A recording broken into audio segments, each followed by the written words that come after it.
Mm. Hello, and welcome back to another episode of Breaking the Barriers. I'm Safrianna Luna, and as always, it's a delight to be joined by my dear friend Red Moon Eagle. Today, we are talking about empathy. This is the third part of a series where we're talking about foundational human gifts, and today we're going to deep dive into the gift of empathy. So, Red, if you would be so kind as to introduce yourself. Thank you. My name is Red Moon Eagle. I'm the psychic catalyst, teacher, healer, and this is probably one of my favorite subjects to talk about the foundational gifts. So I'm excited to talk about empathy today. And I caveat that with I am not an empath. So Yes, so I will definitely be sharing probably some personal perspectives today on empathy for sure, since I do have that gift of empathy. And just in case you don't know me, I'm Safrianna Luna, the Queer Spirit Guide. I'm a licensed trauma therapist turned transformational mentor, author, CEO, and whatever else I feel like being on any given day, because always changing, growing, learning, expanding. That's what I do. yep. So today we're talking about empathy, and just as that little recap, we've talked about how there are three foundational gifts, and you have at least one. You may have a combo of two or three. And energy sensitivity that we talked about last time is more or less picking up the vibes that are being put down in the space, being able to feel the atmosphere, the magnetic information between people or objects. Whereas empathy, as we're going to get into, is actually picking up and feeling or tasting the quality of others' emotions very specifically. So, Red, empaths have a very different lived experience than someone who's just got energy sensitivity and earth sense. So what would you say is at its core the biggest fundamental difference that makes an empath an empath? An empath has the ability and navigates the world feeling other people's emotion with their emotional sensors, their filaments. They have the I can see them. I know that other energy sensitives can feel them. As soon as you point it out to an energy sensitive that is aware that something's happening, they'll tell you. They're like, "Oh yeah, I feel that." Mhm. But empaths often don't even realize that that's what they're doing. But they navigate their entire world through that emotional sensing, that flavor of emotion. They actually, if you're angry, they feel angry with you. It's not a removed, oh, you've explained that you're angry, and I compassionately, sympathetically go, oh, I've been there, I broke my leg too, I totally feel that, right? Mhm. That's compassion, that's sympathy, that's having a like experience.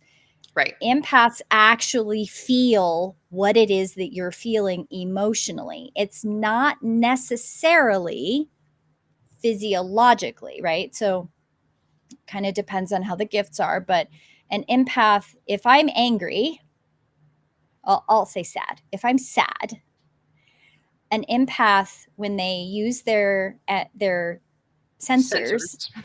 they'll they touch everything. They touch everything with their sensors, and they'll touch me, and they will be sad. And sometimes I had an empath describe this amazingly well. They use that sensor and they reach out and they touch, and deep wells of like sadness or rage, right? Things like that.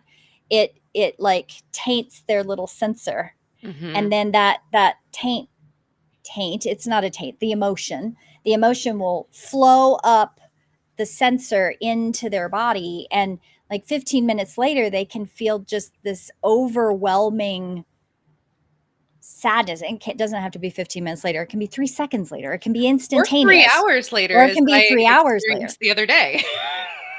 Yeah, absolutely. So it it's not always like I stub my toe and the empath feels the pain in my toe, in their Mhm. toe, right? Like that's a little bit of a combo gift thing that isn't a straight, it's not a straight line. Empathy is the gift of empathy is actually feeling someone's emotions.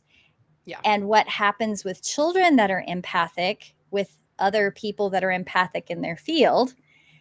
It happens to adults too, but it can really affect children as they grow up, which is that feedback loop, which is, I'm not an empath, but say that I am, and I'm sad, and you've reached out with your sensors and you've touched me and you become sad. And then I feel that you felt my sadness, and then your sensors are still feeling my sadness that's now compounded because I felt your sadness. And then my feelers are still connected to your feelers. So I feel the compoundedness of your sadness, of my sadness, of your sadness that was my sadness, It's a you know. time. And then a couple minutes later, everybody's sad and nobody knows who started it and nobody really knows what's going on.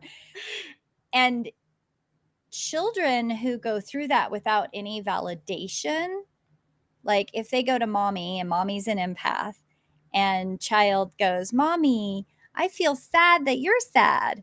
And mommy goes, I'm not sad. Mm-hmm. I'm just having a bad day. It'll be fine. You have now completely dismissed your child's empathy. And that poor child is now really confused because if mommy's an empath too, mommy gets that feedback loop that hasn't been validated. Child gets a Mm-hmm. feedback loop that isn't validated. And you have a little bit of some neurotic empaths at that point. Yeah. No shame, no blame there. I'm just pointing out I have witnessed this once or twice, more than that. And it's there's an opportunity for clarity. That's why that's why I love talking about this topic, because I see, and you and I have talked about this in the counseling terms of hurt people, right? Right.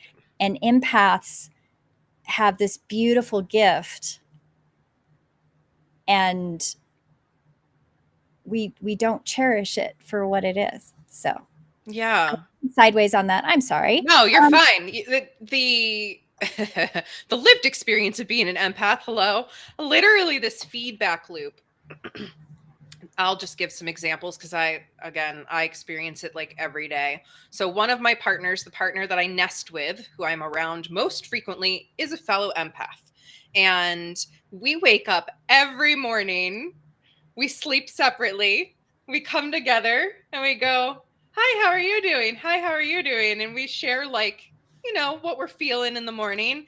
And inevitably at some point will be is this my anxiety or your anxiety? Yeah. I feel a little stressed. Is this my stress or your stress? Every day something like this goes down, where we then have to sort out. And usually one of us will be like, "Oh, well, I didn't feel that until we were in the room together," or "I didn't feel that until we got talking about it," because there can be a delayed onset with empathy. And I just really witnessed this the other day. I was holding space for a client, and it was a longer session, and I was really holding the space and feeling the material and what I needed to respond to in the moment.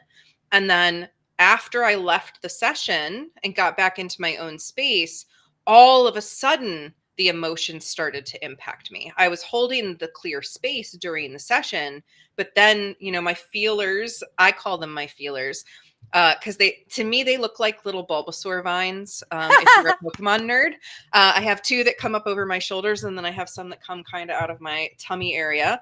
But those, it's like a slow winding up into the body. So at Yeah. first the tips feel it, and then it slowly integrates, and that can be 3 seconds, it can be 30 minutes, it can be 3 hours, it could Yeah. even be the next day that Yeah. an empath really takes in the full the fullness of what they've experienced. And so there are some big, we'll call them I want to call them energetic hygiene, but we'll call it empath hygiene instead, of learning to shake out the feelers. Yep. Envision water cleansing the sensor Mhm. array, however you experience this yourself, if you are an empath, or tucking Mhm. the sensors away when you're going into a situation where you don't want to be picking up the information. And that's something that for me, as an empath, I've had to learn to allow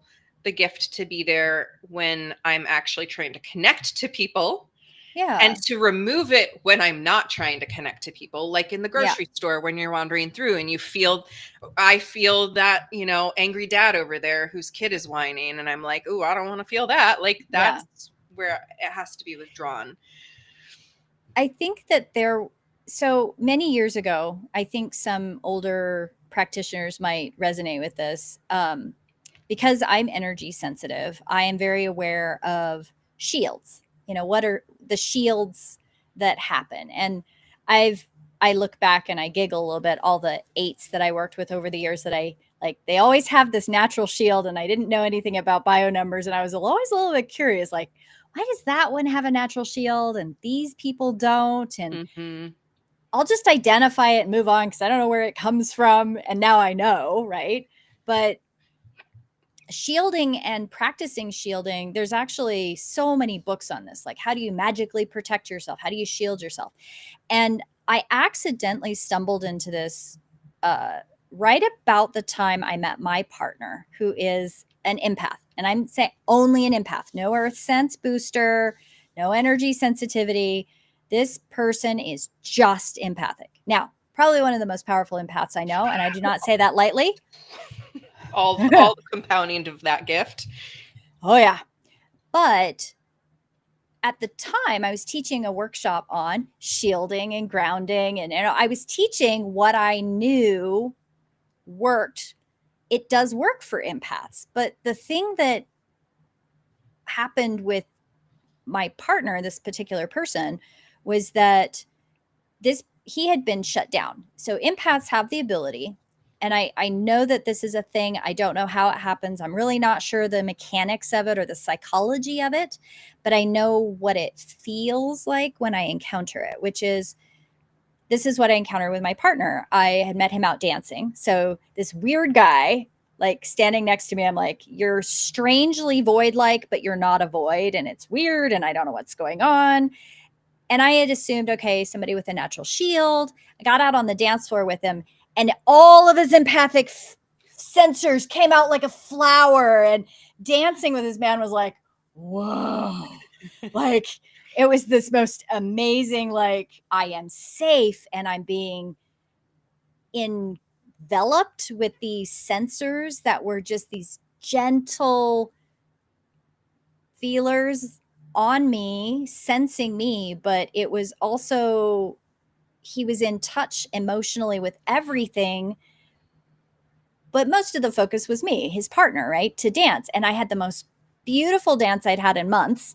And I got off the dance floor and they all went, and he just disappeared. It was the weirdest thing. Like, the body's still there, but who he was, his true form, all of the things that just emerged when he was dancing was gone.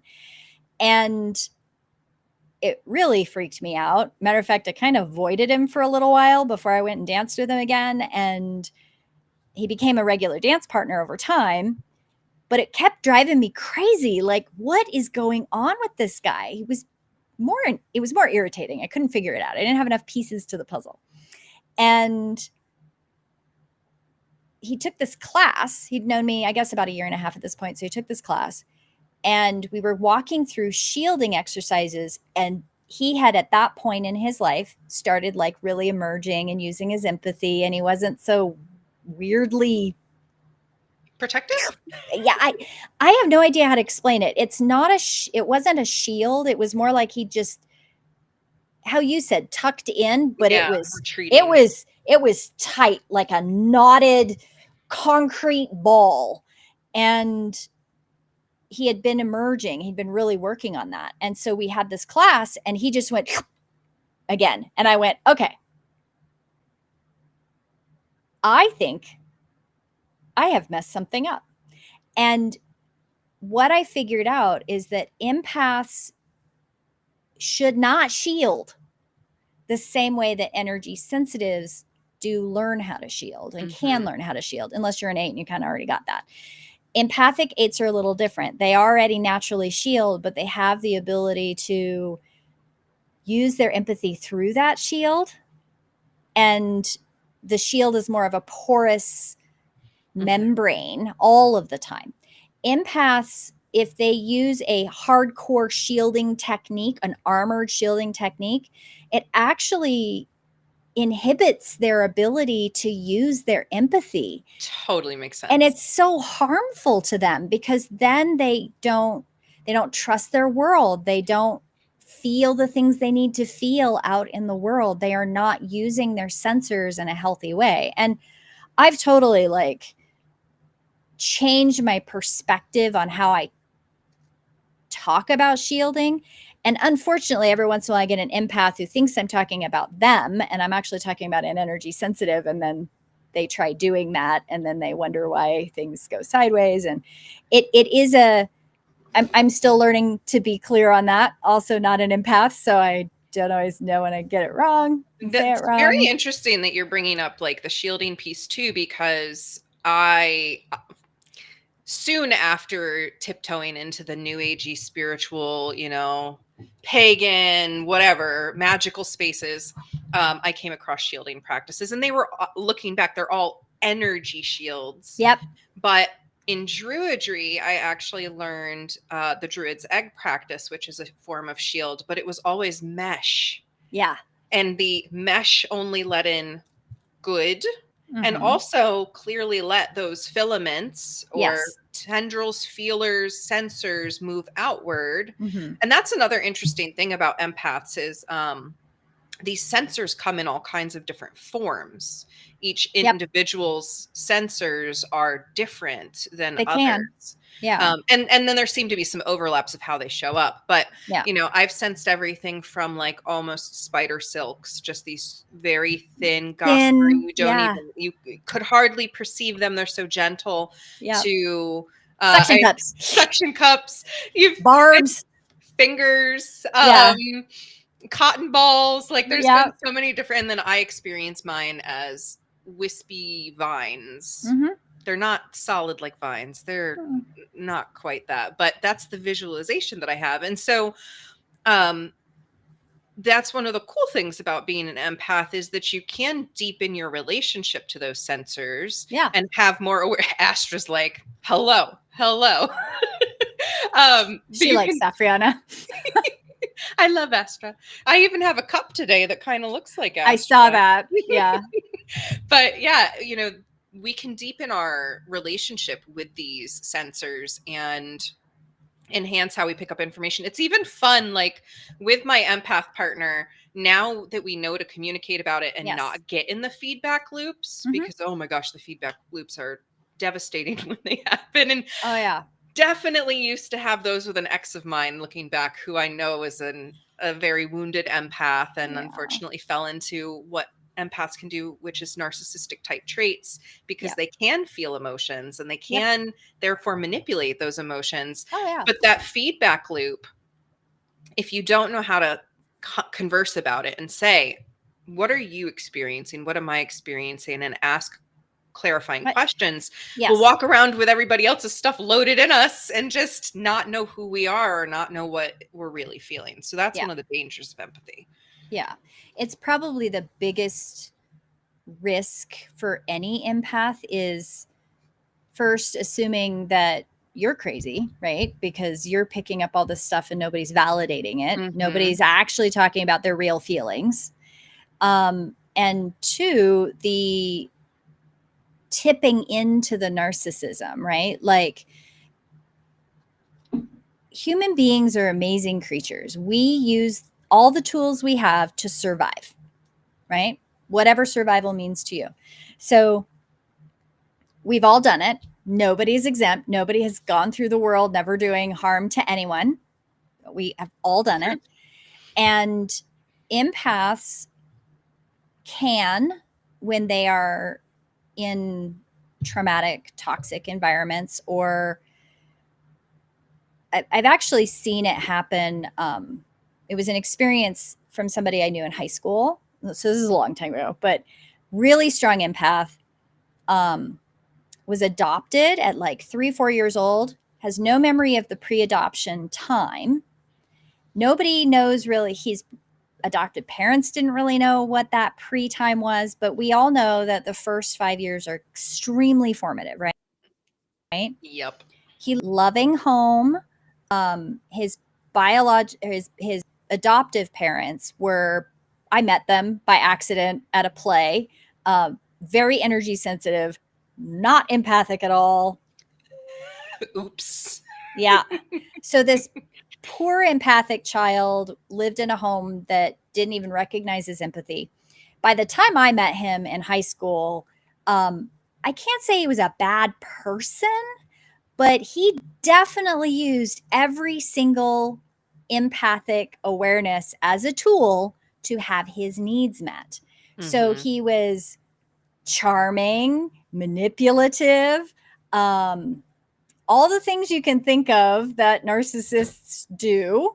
And he was really very dismissive of anybody else's needs because his needs were the ones that needed to be met. And I can't say he was a bad person because I It's don't trauma. think, It's all trauma. yeah, I mean, I had some wonderful conversations with him. I asked him 5 million questions because by the time I had met him, I had encountered a couple different people in my life. I'd lived with one who had some of these traits, but I didn't get the same toxicity from him. And he was nice to me. I found out later he had a crush on me. So I totally was oblivious to that. And he was a narcissist. So, of course, he was using his empathy and my naivety to try to figure out how to manipulate me because he had a crush on me. And I was not fulfilling that role very well because I was confused, neurodivergent, and also oblivious to what was going on. And he ended up mad at me and like wouldn't talk to me for the next 3 years of high school. But it was a wonderful experience that I learned a lot about how that narcissism is, how his perception of what he was living in his world and what he was picking up on. Mm-hmm. And I was really careful. I didn't tell him it was an empath. I just asked 5 million questions because I wanted to understand. I didn't give him any answers. He thought I was, well, I don't know what he thought, but he's definitely narcissistic. And every girlfriend he had all the way through high school was definitely, he used that empathy to gauge who he could manipulate Mm-hmm. the most to get his needs met, right? Yeah, it's very easy as an empath to pick up on who in the room has the lowest self-esteem and who's curling into themselves and who's Yep. desperate and who's Oh, yeah. sad and who's lonely. Like, and that's the lived reality as an empath. Like, it's a lot. You know, Yeah. we have my other partner is energy sensitive, and there are times they're like, man, I wish I had that. And I'm like, I don't No. know that you really do, because that's the thing with being an empath and having it online and being aware of it too, is like you are picking up on people's shame, people's anger, people's Mhm. deep sorrow, their grief, their like, it's like walking around with a cup of water with little drops of all these concentrated emotions in it and constantly drinking it. Like, that's literally Yeah. what being an empath is like. Oh, I love And that visual. I love that visual. yeah, and you know, when I talk about, since I have energy sensitivity and empathy, when I'm like going through a grocery store, you know, the energy sensitivity is big, diffusive bubble that's just kind of like, ooh, the vibes over there are crackly, whatever. But then Mhm. the filaments, the sensors are more like a whale's teeth Mm. filtering the krill through when they're in the Oh. ocean. So they're actually tasting all the little things that they're dragging in. And that's Oh, I what being love an that. empath is like. So that's why when Oh. I'm in a grocery store, I want to tuck all of that so I'm not Yeah. consuming, because that's what it is. It's like consuming those little bits of emotion. It's also when you smell something, you're breathing a Mhm. part of that thing in. Mhm. That's what being an empath is like. You're literally Oh. taking some of that in. You're tasting it, smelling it, touching it, feeling it, being enmeshed in it, because you can smell that emotion. And Yeah. that's essentially what it's like. So it's not a, to those of you out there who don't have empathy, who are like, man, really wish I did. Not necessarily. You know, that really noxious thing when you smell someone's fart and it's really nasty, like you're taking that in. That's what other people's emotions can be like. Yeah. I mean, I will say that I did go through that when I was younger. I did. There was a yearning, like I'm all these, sure. there's so many things that y'all pick up on that I just don't get. And I live with somebody who's an empath who, you know, I think from an energy sensitive perspective, to understand what we're picking up from empaths, when an empath has like a big emotion, like they're angry or frustrated, like what I see is the filaments doing all kinds of things. Filaments, these sensors, they're Thrashing about. sometimes they're thrashing, sometimes they're really still, sometimes they're folded in looking like they're hurt. There's all kinds of things. But for me, it's like a pressure or the air changed. I get it most from my partner because he's such a strong empath. Like, I know something is off Something and shifted. something shifted. And I mean, I've been in a room where everything's fine, and he walks in the room and it's like all of the air in the room became 50 pounds. Like the molecules are all 50 pounds each. And I've had to do the like, okay, I have to remember to breathe. It's not actually heavy air, though it feels like it. And I've learned, like, we have rules in our relationship because, well, we need them because he's an empath and I'm an energy sensitive and we do not speak the same language. Not in that way. And one of the rules is it's something I do. He does not do it because he's an empath. He doesn't have to, but I have to do whatever it is that's going on. Are you mad at me? Are you upset at me? Are you happy at me? Like, is it about me? Whatever it is that's happening, is it about me? And if I get a no, I ignore it. I ignore the heaviness in the air. I'm aware of it. It's there, but I can like go, I don't have to pay attention to that, Mm-hmm. right? If it is about me, the next question is, are we in a place we can talk about it, or should we just go, I can go hide in my studio? Like, I'm okay with that. We don't have to talk about it now, but right? Like, and most of the time in our relationship, it's I'm not ready to talk about it. Like, because him as an empath, he's got to figure out how to talk about it with his bio number. Like, he has to figure out how he's going to say that in a way that he doesn't want to hurt me. Mm-hmm. And because I don't have empathy, if I'm irritated about something, it's so funny because he'll start like his tendrils, his little sensors will start like lightly touching me, and then he'll go retreat. He won't say anything. And then I have to go, okay, I'm ready to talk about what I was angry about or what I was frustrated. And he'll go, okay, now or not now, right? Like, we've learned that even the empath who knows all the emotions that I'm going through, we have to give each other permission Mm-hmm. to find the time to be okay to talk about it. Because I think there are certain bio numbers, I think, that they want to talk about it right now. It's right in front of them. They want to talk about it right now. And I have ADHD, so I totally can commiserate with, sometimes I think I'm going to forget, so I probably need to talk about it now. But there is this thing about how empaths process, like you said, like there's a timing thing that I think energy sensitives are probably the worst about this. Like, they have a notice of something and they want to address it right now. But that is not usually how empaths work. I mean, Mm-hmm. by nature, I don't think empaths are normally like, I felt the thing, I know what the thing is, I feel it all the way through already, and I want to have a big, long discussion about the damn thing. Yeah, no, absolutely not. We need more time to sort and Yes. go, theirs, mine, that other person's, mine, Yep. them, like, and be able to really assess what's happening in here, Yeah. because we can't help but pick up on the other person's info too of what they're feeling. Yep. And then that tangle happens where it is like, is it mine? Is it theirs? I need time.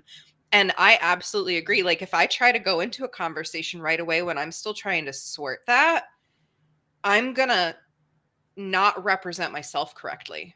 Yeah. I'm going to represent everything that's in the situation right now correctly, but it's going to be messier than what really needs to be there because we're working with emotional material. Yeah. And that feedback that you get in the moment of having the discussion, I think is something equally important. I've gotten it from my partner a lot and a couple other. I have a 6 trifecta friend, but her number 1 out of her 3 is empathy. And she has expressed several times to me how grateful she is that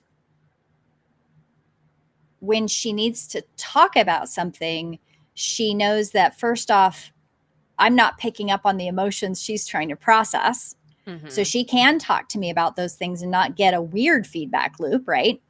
But my partner has said kind of the opposite, where he gets the feedback loop of, not feedback loop, but he gets my emotions reacting to the thing that has upset him that he wants to talk to me about, right?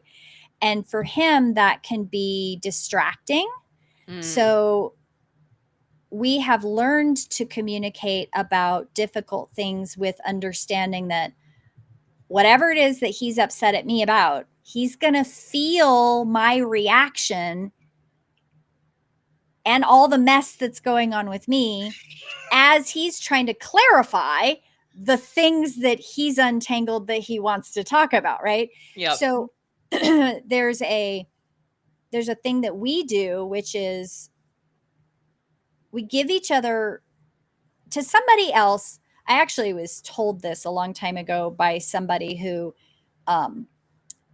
was baffled by our relationship. They're like, you have the weirdest arguments. Like, he says something and you stop, you breathe, you close your eyes, and then you say like 3 things, and then he does something, but I don't know what it. And this was an energy sensitive that was witnessing it. They were like, and the words you're saying, I can tell are like layered. Like that one word means 10 things. She's like, how the hell do you resolve anything? And I went,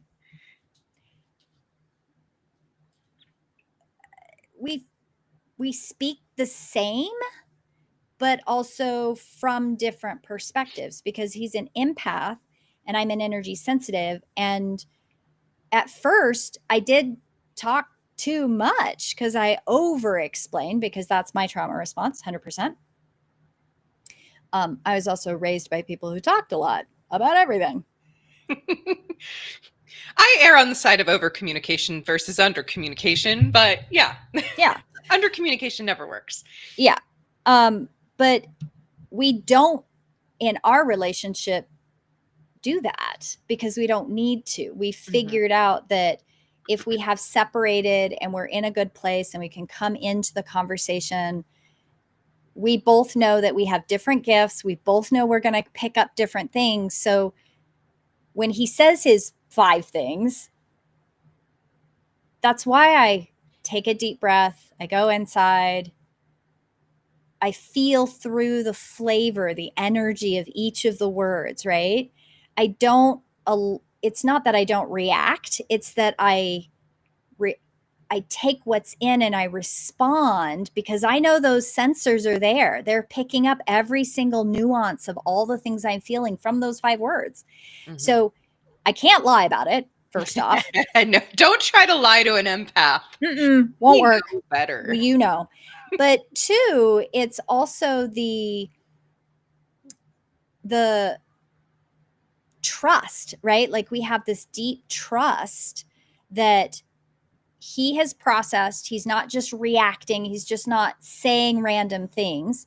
He also knows that I'm never intentionally saying anything to be hurtful. I'm just oblivious to the things that he is very aware of. So he also takes that in and goes, oh, different perspective. This is, and he can feel that it's authentic and it's genuine, and that I am slowing down and I am taking care. And he teases me and calls me walking chaos, because that is a true statement. It's all that catalyst energy. But there is this, I think fundamentally what I'm saying is empaths can and should demand time to process what their gift is giving them. Mm-hmm. It's important and it's valuable to all the people around them. And it's a beautiful gift. Yeah.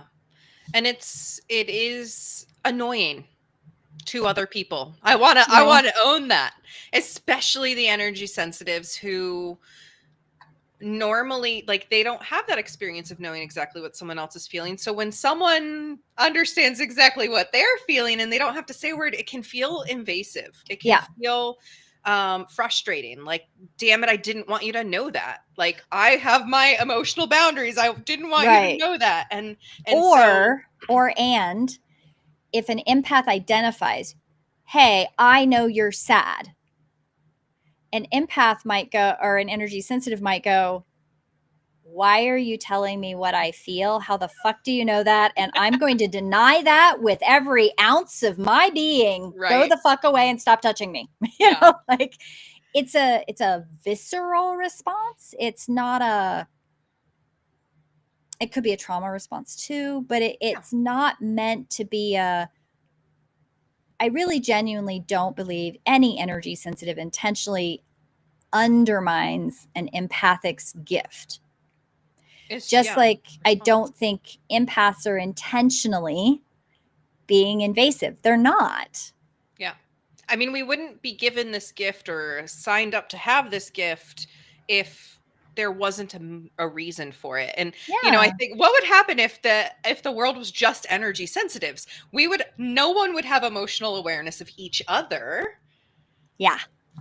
Yeah. and that wouldn't be great. And if we That would had be just a world awful. of empaths, then everybody would know what everyone's feeling all the time, and this planet's not ready for that.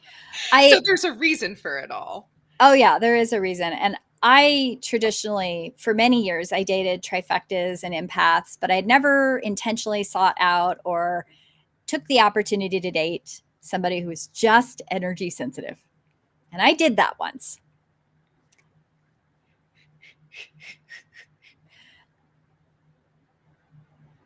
I have many words about that. Most of them are, that was not a good idea.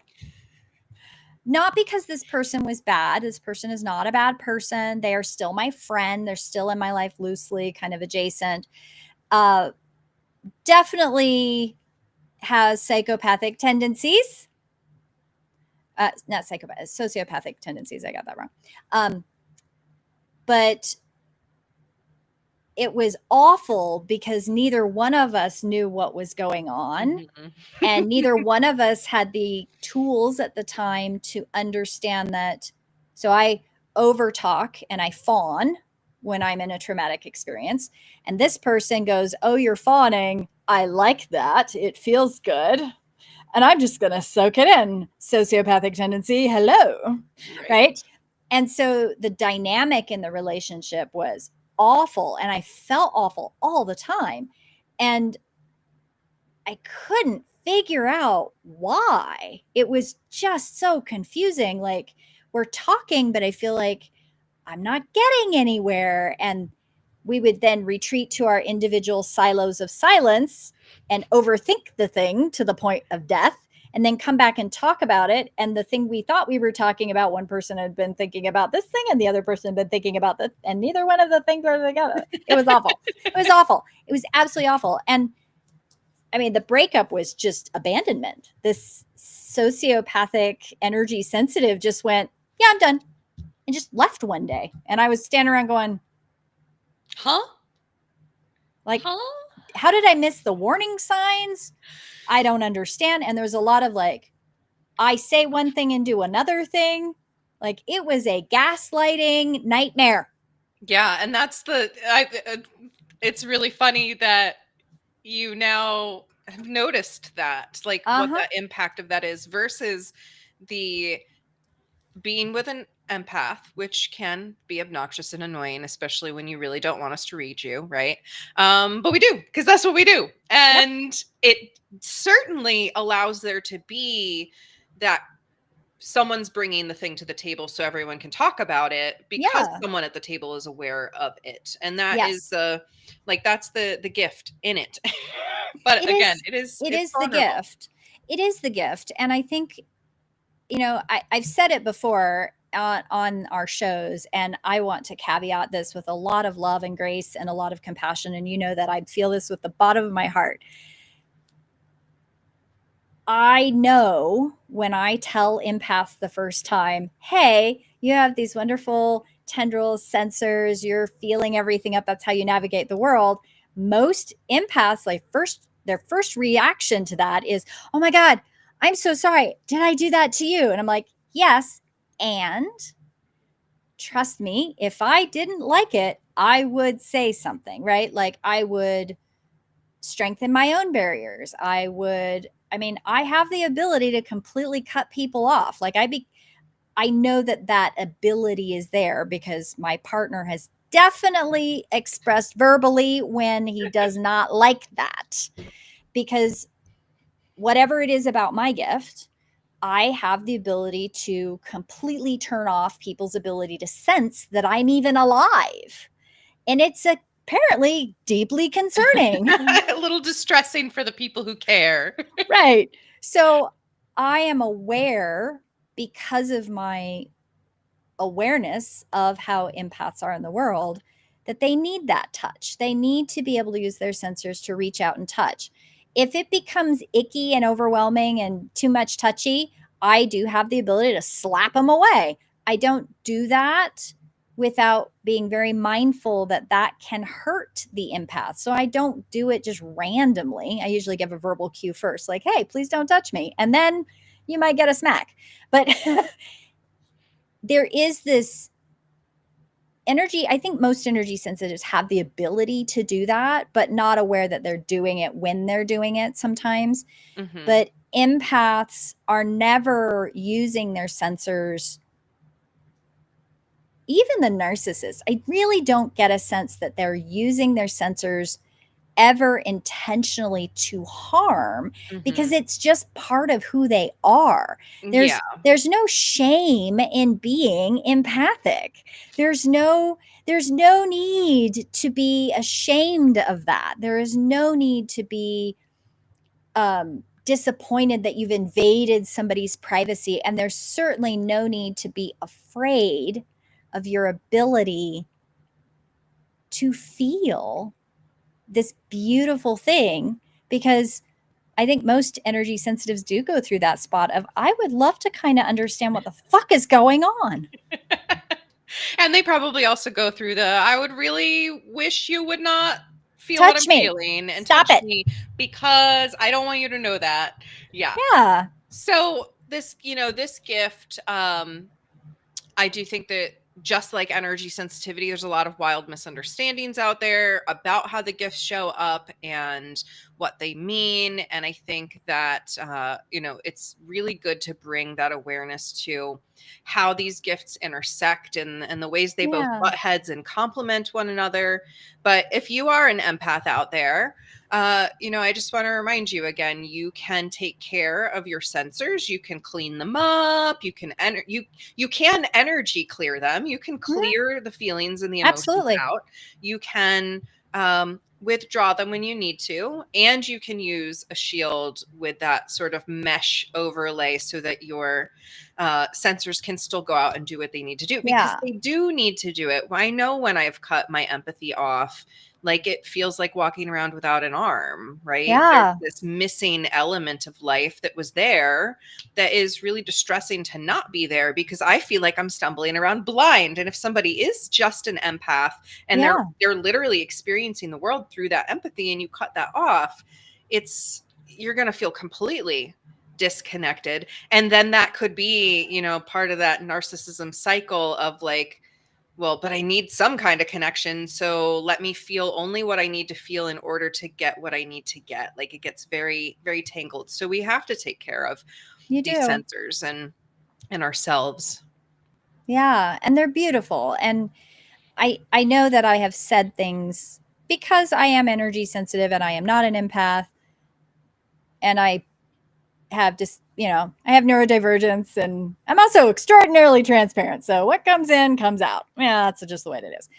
It's never, I don't think that many energy sensitives realize how impactful that is to the empaths. I'm aware of the impact and I still screw it up. Mm-hmm. And never from a place of harm. And I don't think most energy sensitives do it from a place of harm. But those empaths are sensitive, and there's a reason for it. I know that empaths in the world are meaningful and are so much a part of teaching us how to be in a space in an authentic, emotionally, what's the word? Real. Real. Thank you. Real. You know, We I've, feel right through if you're not yeah, showing up. If your yeah. words aren't matching what's happening in here, we might not say anything, but we're sitting here going, all Hmm. right. Well, and I've been very blessed to have some amazing counselors personally over the years that are very empathic. And I always got this phrase that I was like, I don't understand what you're saying. They'd go, "You're so emotionally intelligent." And I'm like, I feel like I'm emotionally stumped, like I am handicapped, because the counselor's the empath, right? And they're picking up all this authentic stuff that in sessions I'm just like, so of course that poor empathic counselor's like, "You're really emotionally intelligent. You're like touching all the things." And I'm like, yeah, because it would be a complete waste of my time to go to a counselor who's an empath and And fuck try to around, lie. Yeah. right? Like, Try and fib. but it took me like nearly 50 years of my life to go, oh, they don't even know they're an empath. Like, I mean, I've known in my life that people don't know that, but it had never occurred to me. It was actually a couple of years ago. It was a counselor, and she said that, and I went, and then she had said something about, "You're so empathetic," and I went, Do you know what that means? So I had that discussion with her, and the whole thing shifted. She's like, knowing that I know that, now I can pinpoint my energy sensitives, because energy sensitives who have become aware that they're not empathic in some way, even if it's unconscious, they are the more emotionally intelligent clients. And the empaths that have never had the validation of their empathy become lost often in that morass of all of the emotions. Yeah, I don't even know what's mine. Yeah. What And I am I love, feeling? There's too much here. I know, and I love how you and your empathic partner are learning the language, because really that's something that can be taught to the world, right? Mm-hmm. Like, how do you be two empaths together and be okay without getting caught in this other thing? And it's so silly too, because literally even talking about it, we'll go, oh, okay, that's your stress. And then 5 hours later, I'll be like, it's my stress now. It caught up to me. I'm feeling it now. I let it in. Damn it. So it's a work in progress, but yeah, like I'm glad I have the gift. I'm glad I can teach people about the gift. I'm glad I'm a trifecta so that I can teach people the difference, even though a lot of times I'm still sorting out the difference. And that's um, valid. and that's probably where we're going to go next. So we will have 2 more episodes in this particular mini series. So we'll be coming back to talk about trifectas, so people who do have all 3 gifts, and then we will be talking about Earth Sense Booster as well as Earth Sense First, I think, in a little conglomerate episode, and explore how they kind of deviate Diverge. They from one do. another, and how the presentation shows up differently. Yeah. And then we'll see what happens from there. But I hope that this has been informative, and for my fellow empaths out there, that maybe you recognized something in yourself and how you show up in the world that you can honor and continue practicing how to be in even more alignment with it, even more integrity with it, and even more health with it, so that you're not getting lost in other people's emotions, Yeah. because that's the tricky part. I want to validate something. It's just an offshoot, but I just got touched Yeah. by an empath in the future that has gone back in time to say hello. And I want to validate that that is a thing empaths do. It is not talked about, but I think it's time for us to talk about how empaths will reach back in time. Future empath self, I see you, I hear you, I feel that. I don't know what I'm feeling. I just know you're touching because I'm not empathic, but there is a curiosity there. So reach out when you feel safe to do so and ask us more questions, because I think it is important to validate that empaths do that. Mm-hmm. I still do not understand all of it, but I know it happens. Yes. And we can reach through the present time field and touch people too. I do it all the Yeah. time. That's how I say hi to people when I don't actually want to pick up my phone. You do that to me all the time. I'm like, Hi, yep, hi, and I go on about my business because I'm never really sure. Like, again, not empathic. I just know the touch. So, and that's usually with me. That's all it is. It's just, hi, I love you. And then yeah, I move on about my business. But yeah. it's very fun. So thank you again for listening, for tuning in. As Red said, if you have specific questions, you're always welcome to reach out. We're very easy to get in touch with.